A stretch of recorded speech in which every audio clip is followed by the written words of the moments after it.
Hello everyone, ज्योतिष क्रिएटिव्हिटीमध्ये आपलं स्वागत आहे। तर झालं असं की रोज रोज चपाती भाजी बनवून सुद्धा आणि खाऊन सुद्धा मला फारच कंटाळा आलेला होता आणि मुलींनाही फारच कंटाळा आलेला होता। तर म्हटलं की संडेला काहीतरी स्पेशल असं करूयात आपण। तर म्हणून मी रात्रभर सफेद वाटाणे भिजत घातले होते आणि इथे वाटाणे शिजवून घेणार आहे मी। त्यामध्ये एक बटाटा, 2 ग्लास पाणी, चवीनुसार मीठ आणि हळद घालून वाटाणे छान आपल्याला शिजवून घ्यायचे। तर वाटाणे छान शिजवून कुकर थंड होतोय तोपर्यंत त्याच्यासोबत खाण्यासाठी आणि पोटभरीसाठी काहीतरी करायला पाहिजे, म्हणून चटपटीत करायचं होतं। त्यामुळे चपाती तर करू शकत नव्हते मी आणि पुऱ्या देखील कोणी खाणार नव्हतं, कारण पुऱ्या ऑइली असतात आणि त्याने तहाने खूप लागते। तर मग म्हटलं की काय करूयात, तर मग लक्षात आलं की आपण त्यासोबत भटुरे करूयात। पण भटुरे देखील कोणी खाणार नव्हतं, ते सुद्धा तेलकटच झालं असतं। तर मग मी 3 वाटी मैदा चाळून घेतला। तर मग म्हटलं की आपण कुलचे करून घेऊयात।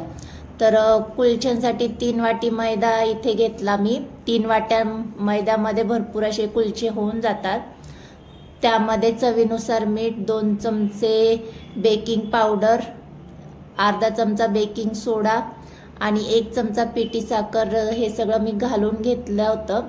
कारण माझ्याजवळ ईस्ट नव्हतं घरामध्ये, तर हे सगळं सामान माझ्याकडे असतं अवेलेबल, कारण अधूनमधून मी केक बनवत असते, त्यामुळे हे घरात असतंच सामान। तर इथे 2 चमचे मी मेल्टेड बटर घालून घेतलेलं आहे। हे रूम टेम्परेचरचं मेल्टेड बटर आहे आणि 2 चमचे इथे दही घालून घेतलेलं आहे मी। हे जास्त आंबट दही नाहीये, गोड दही आहे। तर या दह्यामध्ये आणि बटरमध्येच आपल्याला पीठ मिक्स करून घ्यायचे। पहिले छान मिक्स करून घ्यायचे आपल्याला, अगदी मैद्याला छान कोटिंग झालं पाहिजे बटर आणि दह्याचं।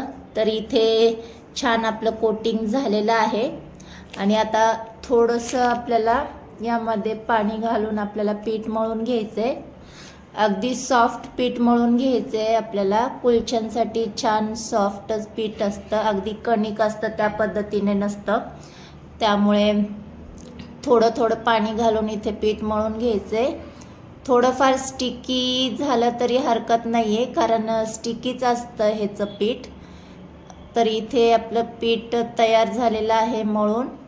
तर अशा पद्धतीने स्टिकी असतं, जास्त आपल्याला ह्याला प्रेस देत देत मळायचं नाहीये। अशा पद्धतीने इथे मी पीठ मळून घेतलेलं आहे। थोडंफार हाताला जर चिटकट असेल तर तेलाचा किंवा तुपाचा हात लावला तरी चालतो। इथे मी हाताला बटर लावून घेतलंय।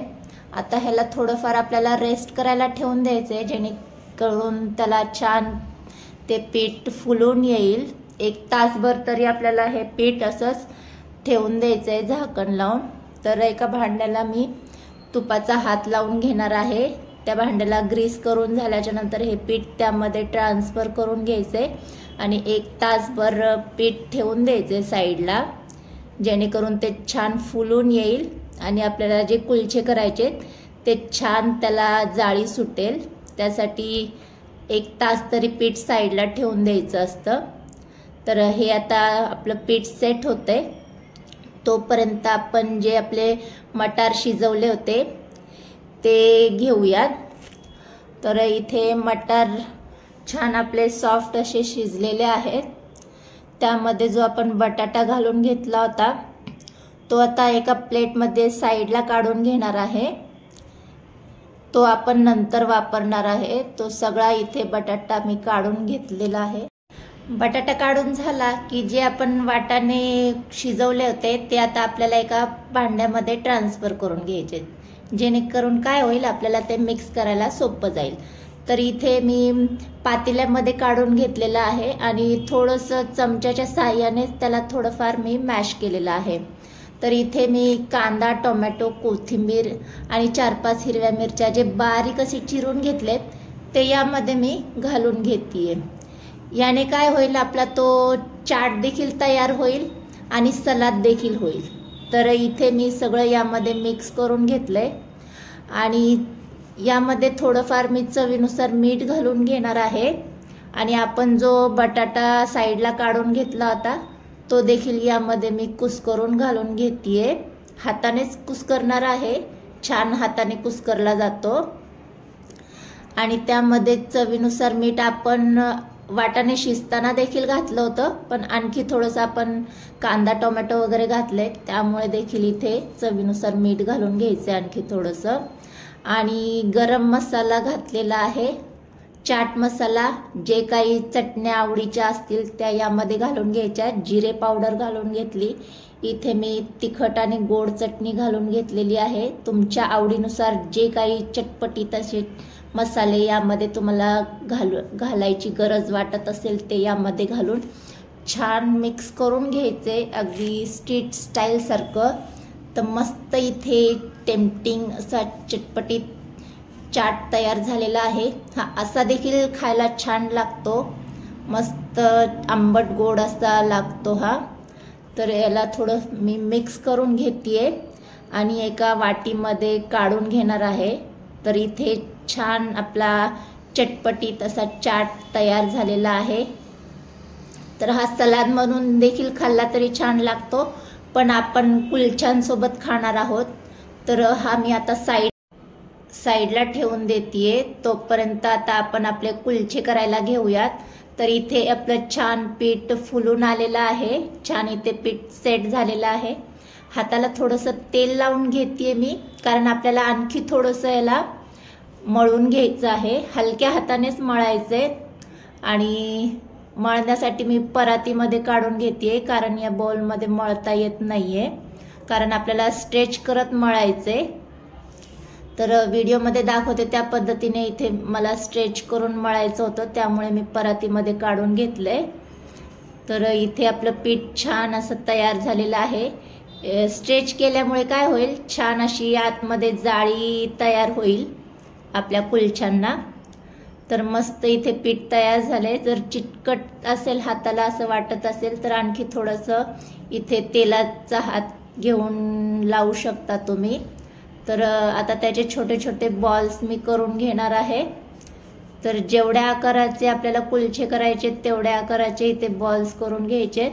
तर आतमध्ये असं फोल्ड करत आपल्याला बॉल्स करून घ्यायचे, जेणेकरून क्रॅक्स येणार नाहीत आपल्या कुलच्यांना। तर अशाच पद्धतीने मी सगळे बॉल्स आधी करून घेणार आहे आणि नंतरच आपल्याला कुलचे तयार करून घ्यायचे। तर सगळ्यात अगोदर पोलपाट आणि लाटण्याला इथे मी तेलाने ग्रीस करून घेते, म्हणजे त्याने काय होईल, कुलचे आपले चिकटणार नाहीयेत, कारण आपण पिठाचा वापर करणार नाहीयेत कुलचे लाटण्यासाठी। तर इथे आणखी थोडंसं मळून आपल्याला कुलचे लाटून घ्यायचे। ज्या आकाराचे तुम्हाला कुलचे आवडत असतील त्या आकाराचे लाटून घ्यायचे। इथे मला जो हवाय तो शेप मी लाटून घेतेय। तर कुलचे अट्रॅक्टिव्ह दिसण्यासाठी मी याच्यावर काळे तीळ आणि कोथिंबीर लावून घेणार आहे। ते ऑप्शनल असतं, पण दिसायला छान दिसतं, त्यामुळे मी काळे तीळ लावून घेणार आहे। तर इथे कुलचा थोडासा मी थिकच लाटून घेतलेला आहे, कारण कुलचा म्हटलं की थोडासा थिकच असतो तो। तर त्यावर आता मी काळे तीळ लावून कोथिंबीर लावून घेणार आहे आणि हे दोन्ही लावून झाल्याच्या नंतर आपल्याला पुन्हा थोडंसं हलक्या हाताने यावर लाटणं फिरवून घ्यायचे। त्याने काय होईल, कोथिंबीर आणि जे काळे तीळ आहे ते छान चिकटून राहतील, म्हणजे ते आपण जेव्हा कुलचा शेकू तेव्हा ते खाली पडणार नाहीत म्हणून। तर इथे अशा पद्धतीने मी चिकटून घेतलेला आहे। तर असेच मी सगळे कुलचे आता लाटून घेणार आहे। पहिले मी सगळे कुलचे लाटून घेणार आहे, नंतर शेकणार आहे, म्हणजे काय जास्त घाई होत नाही। तर अशाच पद्धतीने मी सगळे कुलचे इथे लाटून घेतलेले आहेत। तर आता एक एक कुलचा आपल्याला शेकून घ्यायचा आहे। तर त्यासाठी मी गॅसवर पॅन गरम करायला ठेवला होता। आता कुलच्याची जी खालची बाजू होती त्याला थोडासा पाण्याचा हात लावून घेणार आहे मी, म्हणजे तो पॅनला चिकटून राहतो। तर माझ्याकडे फ्राईंग पॅन होता, त्यामध्येच मी करून घेतेय।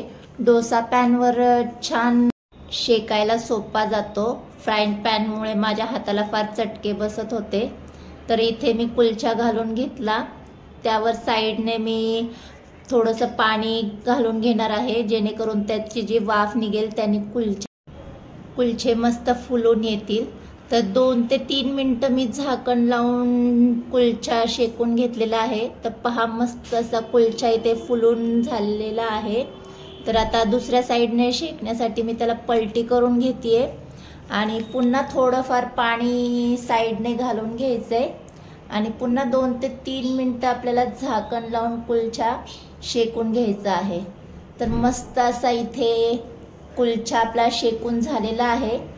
थोडासा आणखी टेस्टी करण्यासाठी त्याला मी बटरमध्ये भाजून घेणार आहे। तर आवडीनुसार बटर घालून घेऊ शकता। मी थोडंसं जास्तच बटर घालून घेतलंय, कारण हा कुलचा मी माझ्यासाठी तयार करत आहे।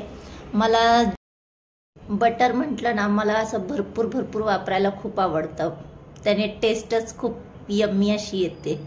तर इथे मी भरपूर असं बटर लावून घेतलेलं आहे। तर मस्त इथे कुलचा हा मी भाजून घेतलेला आहे। तर गरमागरम असा आता मी सर्व करून घेणार आहे। तर आजचा नाश्ता आमचा स्ट्रीट स्टाईल कुलचे आणि मटार, चटपटीत अशी मटार तर तयार झालेला आहे। तर आता मी सर्व करतेय। मुली देखील फार वेट करतायत खाण्यासाठी। तर मस्त इथे मी कुलचे आणि मटारची चाट जी बनवली होती ती सर्व करून घेतली। कुलच्यांवर थोडंसं मिरची पावडर इथे मी भरभरून घेणार आहे। तर आजची रेसिपी तुम्हाला कशी वाटली मटार कुलच्यांची? आवडली असल्यास व्हिडिओला लाईक आणि चॅनलला सबस्क्राईब करायला विसरू नका। बाय।